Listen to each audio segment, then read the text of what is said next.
बिस्मिल्लाहिर्रहमानिर्रहीम। हकीकत TV show में खुश आमदीद। पाकिस्तान में इस वक्त जमहूरियत सही तरीके से अभी तक अपने ट्रैक पर नहीं आई। जनरल इलेक्शन के बाद पहले तो पीटीआई को बंद किया गया, पीटीआई की लीडरशिप को बंद किया गया, चार दीवारी का तकद्दस पामाल किया गया,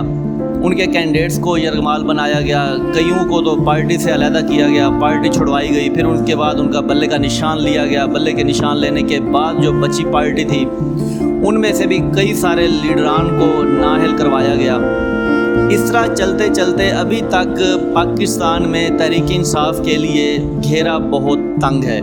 पाकिस्तान तहरीक इंसाफ को ख़त्म करने के लिए हर चाल चली जा रही है और इस वक्त भी तहरीक इंसाफ पर इतना ज़्यादा दबाव है कि उनके लीडरान, उनकी सियासी क़यादत इस वक्त कोई भी फ़ैसला करने की मजाज नहीं है। पाकिस्तान तहरीक इंसाफ इस वक्त ना पार्लियामेंट में कुछ करने पा रही है, ना ही सेनेट में कुछ करने जा रही है और ना ही सूबाई वज़ीर आला उनका KPK में सुहेल अफरीदी कुछ कर पा रहा है।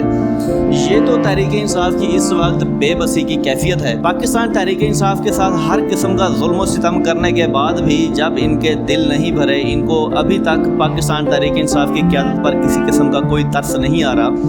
ना ही सियासी लीडरान पर कोई तरस आ रहा है, ना सियासी कारकुनान पर कोई तरस आ रहा है। इसी को लेकर चलते हुए आज से कुछ दिन पहले तक गिलगित बल्तिस्तान में इलेक्शन का बिगल बच चुका है और गिलगित बल्तिस्तान में भी वही फार्मूला, काजी फायज़ ईसा फार्मूला वहाँ पर अप्लाई कर दिया है। पाकिस्तान तहरीक इंसाफ से वहाँ पर भी बल्ला छीन लिया गया है। फिर उसके बाद पाकिस्तान तहरीक इंसाफ ने जिस पार्टी के साथ अलाइंस करके इलेक्शन लड़ने का इरादा किया, उस पार्टी को भी इलेक्शन कमीशन ने नाअहल करार देते हुए उसका भी निशान, इंतखाबी निशान जो था वो वापस ले लिया है।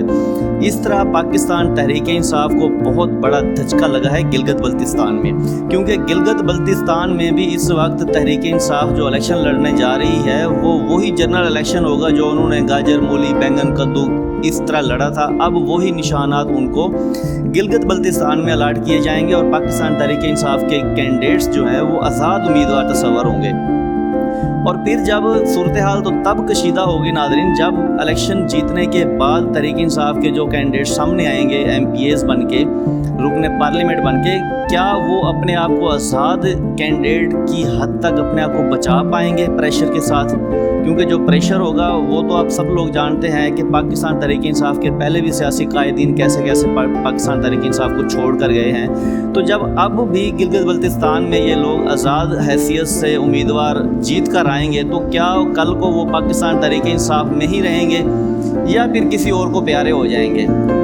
ये एक बहुत बड़ा सवालिया निशान है। जो कल मुलाकात का दिन था इमरान खान से, अडाला जेल में इमरान खान से मुलाकात के दिन के मौके पर पार्टी क़यादत ने एक लिस्ट अडाला जेल के सुप्रीडेंट को भिजवाई कि ये लोग हैं जिन्होंने इमरान खान से मुलाकात करनी है, लेकिन हस्बे मामूल इमरान खान से मुलाकात नहीं करने दी गई। तो पार्टी के एक बहुत बड़े ऐलान के बाद वहाँ पर पार्टी क़यादत, सियासी लीडरान, MNAs, MPs और सूबाई कबीना, सूबाई वज़ीर आला KPK सुहेल अफरीदी भी वहाँ पहुँचे।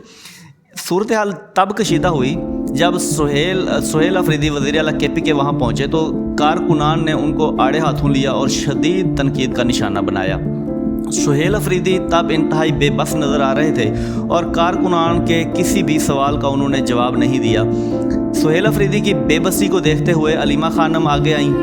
पार्टी की सीनियर क़यादत आगे आई और सुहेल अफरीदी को कारकुनों को सब्र व तहम्मुल का मुजाहरा करते हुए उनको इस बात पर कायल किया कि सुहेल अफरीदी अच्छा काम कर रहे हैं लेकिन आप इनको मौका दें। तो उसके बाद उन्होंने सुहेल अफरीदी को बीच बिचा के रास्ते से जाकर अलहदा धरने में बिठाया, लेकिन कारकुनों का जो गुस्सा था ना वो बिल्कुल भी कम नहीं हो रहा था, वो उनको शदीद तनकीद का निशाना बनाते रहे। तब जब वहाँ पर एहतजाज के लिए सियासी लीडरान, सियासी कायदीन, MNAs, MPs वहाँ बैठे हुए थे, उन्होंने रात गए तक वहाँ गुजारा, एहतजाज के दौरान धरना भी दिया,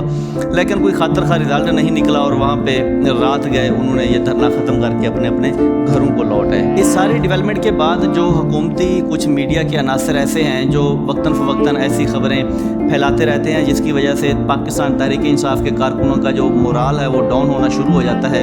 اور کبھی ایسی کوئی خبریں پھیلاتے ہیں جس سے پاکستان تحریک انصاف کے کارکن کا مورال انتہائی بلند ہو جاتا ہے۔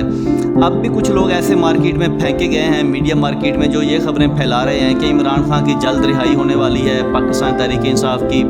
مقتدرہ کے ساتھ کوئی نہ کوئی ڈیل پس پردہ چل رہی ہے، بیک ڈور مذاکرات ہو رہے ہیں، کوئی نہ کوئی چینل ہے جو اس وقت چل رہا ہے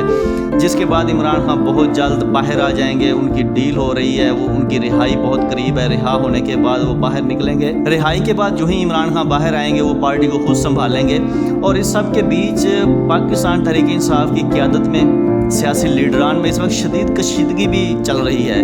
پارٹی کے کارکنان سے لے کر پاکستان تحریک انصاف کی لیڈرشپ اس وقت اپنے آپ کو ایک دوسرے کو قبول کرنے کو تیار نہیں ہے، لیکن اسی کے بیچ میں یہ خبر بھی پھیلا دی گئی ہے کہ ڈیل ہو رہی ہے،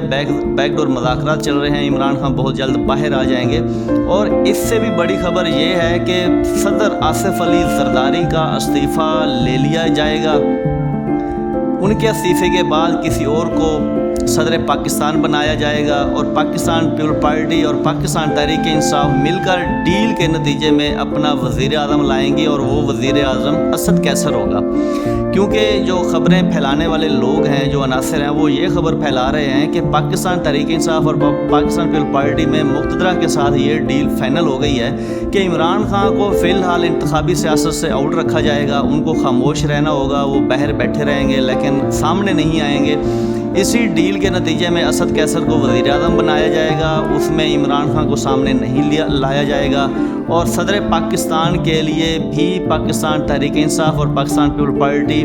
سمیت مقتدرہ کی جو ڈیل میں بندہ فائنل ہوگا اسی کو صدر پاکستان بنایا جائے گا۔ اب یہ وہ فیک خبریں ہیں جو ایک میڈیا عناصر، ایسے میڈیا عناصر جو ہمیشہ کوئی نہ کوئی ایسی فیک خبروں کو سہارا لے کر لوگوں کو منتشر کرنے کے لیے غلط افواہیں پھیلاتے ہیں، یہ وہ خبریں ہیں جو اس وقت مارکیٹ میں پھیلائی جا رہی ہیں تاکہ پاکستان تحریک انصاف کا جو بچا کھچا سیاسی لیڈر، سیاسی قائدین، سیاسی ورکر، کارکنان جو اس وقت مشتعل ہیں عمران خان کی رہائی کو لے کر، وہ بالکل صبر اور تحمل کر کے بیٹھ جائیں کہ بس اب ڈیل ہو رہی ہے، ہماری حکومت آنے والی ہے، پاکستان تحریک انصاف کا وزیر اعظم منتخب ہو جائے گا، اور باقی جو آئینی عہدے ہیں وہ ہمیں مل جائیں گے، اس کے بعد پھر انشاءاللہ ایک نیا دور شروع ہو جائے گا۔ اس طرح پاکستان تحریک انصاف کے کارکنوں اور سیاسی قائدین کو لے کر ایک نئی ان کو ٹرک کی بتی کے پیچھے لگایا جا رہا ہے، لیکن پاکستان تحریک انصاف کی مین قیادت بھی اس وقت انتہائی خاموش بیٹھی ہوئی ہے، وہ بھی نہ ان خبروں کی تردید کر رہے ہیں، نہ ہی عمران خان کی رہائی کے لیے کہ مخلصانہ کوششیں کر رہے ہیں۔ یہ تھی اب تک کی اہم اپڈیٹ۔ ہماری ویڈیو آپ کو پسند آئی ہو تو لائک کریں، شیئر کریں، سبسکرائب کریں۔ بہت شکریہ۔